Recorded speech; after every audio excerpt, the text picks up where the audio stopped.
সমগ্ৰ দেশৰ লগতে আজি চিলাপথাৰতো নেতাজী সুভাষ চন্দ্ৰ বসুৰ 128 সংখ্যক জন্ম জয়ন্তী উদযাপন কৰা হয়। নেতাজীক যথোচিত মৰ্যাদা দিয়াৰ দাবী বঙালী ফেডাৰেশ্যন। সদৌ অসম বেংগলী যুৱ ছাত্ৰ ফেডাৰেশ্যনৰ উদ্যোগত আজি চিলাপথাৰৰ ভৈৰৱপুৰতো অনুষ্ঠিত হ'ল নেতাজী সুভাষ চন্দ্ৰ বসুৰ 128 সংখ্যক জন্ম দিৱস। সংগঠনটোৰ ভৈৰৱপুৰস্থিত কাৰ্যালয়ত অনুষ্ঠিত নেতাজী জন্ম দিৱসৰ উপলক্ষে সংগঠনটোৰ পতাকা উত্তোলন স্মৃতি তৰ্পণৰ পিছতেই আজাদ হিন্দ ফৌজৰ সৰ্বাধিনায়ক নেতাজীৰ প্ৰতিমূৰ্তিত মাল্যৰ্পণ কৰা হয়।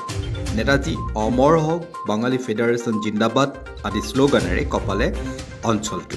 ইয়াৰ পিছত সংগঠনটোৰ 5 শতাধিক লোকে ভৈৰৱপুৰৰ পৰা মাজাৰবাৰীলৈ উলিয়াই এক বিশাল বাইক সমদল। দেশৰ স্বাধীনতা আন্দোলনৰ অক্লান্ত ৰণুৱা দেশপ্ৰেমিক নেতাজীৰ ত্যাগক যথোচিত সন্মান দিয়াৰ দাবী জনালে ছাত্ৰ সংগঠনটোৱে।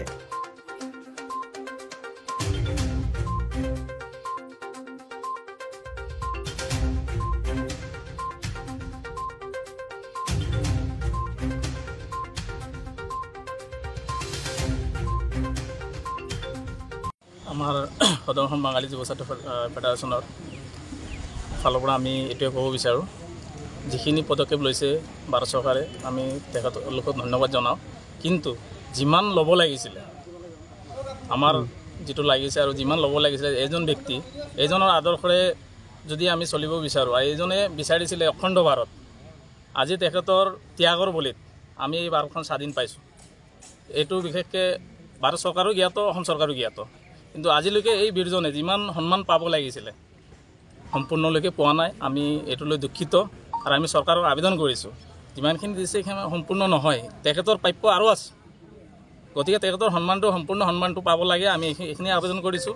অসম চৰকাৰেও যেনেকৈ বিভিন্ন বীৰ নেতাসকলৰ চৰকাৰীভাৱে আমি পালন কৰিছোঁ, কেন্দ্ৰীয়ভাৱে পালন কৰি আছোঁ, আমি এইটোও বিচাৰিছোঁ যে নেতাজীৰো উদযাপনটো কেন্দ্ৰীয়ভাৱে অসম চৰকাৰেও পালন কৰক, ভাৰত চৰকাৰেও পালন কৰক। আজি নেতাজী জন্ম জয়ন্তী যেনেকৈ হ'ব লাগিছিলে, আমি দুখিত, এনেকৈ কিন্তু সম্পূৰ্ণ ভাৰতত বা অসমত হোৱা নাই। এইজন বীৰৰ ত্যাগত আমি চবেই বিশেষকৈ জানো, ব্ৰিটিছ সাম্ৰাজ্য হিলিছিলে, তেখেতৰ বলিদানত ব্ৰিটিছলৈকে ভয় খাইছিলে।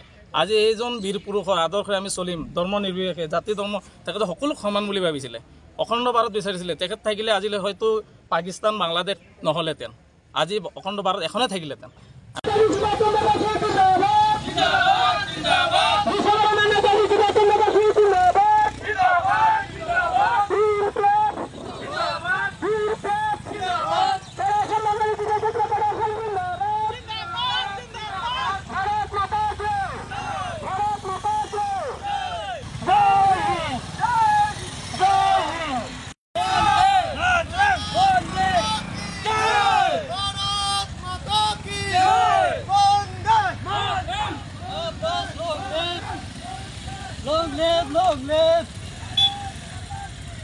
ধেমাজিৰ পৰা সঞ্জয় নাথৰ প্ৰতিবেদন, PI নিউজ ডেস্ক ৰিপৰ্ট।